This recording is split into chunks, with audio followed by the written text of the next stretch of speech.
It's time for Agriculture, presented by Turkana Farms in Germantown, New York, a small-scale producer of heritage breed livestock and a wide array of vegetables and berries on just over 39 acres. They also produce a full array of garden vegetables, many of them heirloom varieties raised naturally, as well as an assortment of berries, including raspberries, blackberries, gooseberries, black, red, and white currants, mulberries, and elderberries.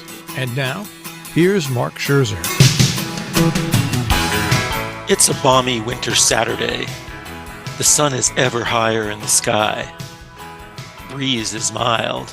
About half the pastures and lawns are bare, and only a thin layer of slushy, melted, refrozen, and remelted snow covers the rest.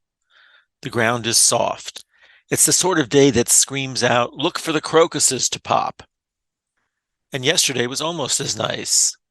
These are the kind of days that generally send my spirits soaring. So why did I wake at 5 a.m. with a feverish anxiety dream about the farm? Why were my sheep giving birth to rabbits? Why was a new dance venue opening across the street with, I was told, highly amplified music all night, which would not only make my home unlivable, but also deprive the farm, my biggest asset, of any value? Why was the order of everything unraveling, leaving me no safety net? Maybe because these balmy days are occurring in late January, not in early March. Had this weather come after a deep polar vortex or weeks of consistent cold, it would be a welcome reminder that winter is not eternal. But it hasn't. It's been warm. It's more like a reminder that winter has barely ever started.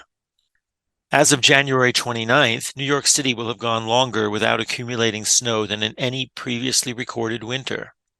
It may be a completely snowless season there. In Germantown, where we average 46 inches of snow annually, we've had no more than about 6 inches so far.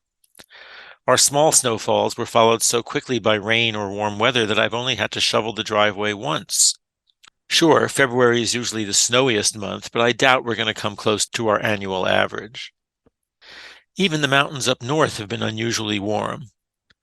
Only Friday, after a few significant snow dumps, did Eric and I work up the confidence to commit to a few days of mid-February Vermont skiing.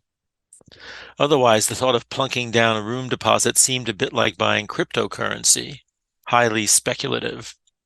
So no wonder I'm anxious.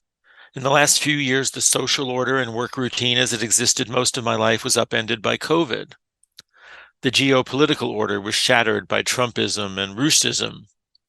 And now it turns out that the foundation of all life, the Earth and its atmosphere, is changing, perhaps sooner than we wanted to believe it would. If none of the order of your world is steady, how do you make life choices? Unfortunately, you have to assume that things will fall apart. Make your choices with all your worst anxieties always in mind. I'm convinced this is not only a human reaction, but is deeply ingrained in the entire animal world. I'm not the only uneasy one on the farm these days. My chickens, too, have had their world rocked by change and uncertainty, and I observe them reacting by assuming, similarly, that there is no safety net. You may recall that last fall a weasel was decimating my young chickens at night. While I was able to resolve that problem with careful caging, in the last couple of weeks a daytime threat has loomed over all the chickens. A very large and very present hawk, which I've seen eating prey on the ground near the pond, perching in a tree outside the parlor window, and swooping down onto the front lawn. While I didn't see it in the act, I'm quite sure it also killed 2 of my chickens and totally eviscerated one of them, eating all the meat off the bones. I found just the remains. I was pretty sure the hawk was the culprit, not only because it's been so present, but because the rabbits and the chipmunks that seem to have been multiplying in the yard over the last couple of years have been scarcely observable lately.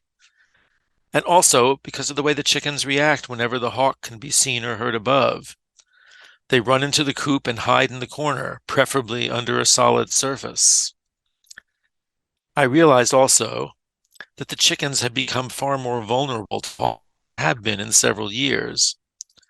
On his Thanksgiving visit, Perry, the son of my late partner Peter, enjoyed a chainsaw saturnalia, which included radically pruning back the vines and branches that had covered most of the chicken coop's front yard. It left an open space for swooping, of which the hawk could now take advantage. I had hoped a scarecrow might help, but I read up, and one online post said it would only provide a better perch for the hawk to use to survey its prey. So instead, I decided to restore the netting that once covered the chicken's front yard at the level of the 8-foot fence. Last weekend, I pressed our visiting friend Paul, always an eager hand, into service. We shielded the open section of the yard, and at Paul's suggestion, added periodic yellow caution ribbons to alert the hawk that the netting was there. I'm pretty sure the chickens are once again secure from aerial attack, but they haven't figured that out yet. If they're aware that the hawk is observing them from the fence post tops or nearby tree branches, they continue to hide in the coop. I expect, after the trauma of the hawk attacks they witnessed, they will continue to do so until the hawk stops coming around. I get it. They have no reason to have confidence in their safety net. It's so hard to know in this world when you are secure. Agriculture is underwritten by Turkana Farms, LLC, a small-scale producer of heritage-bred livestock and a wide array of vegetables and berries on just over 39 acres in Germantown, New York. More information, 518-537-3815.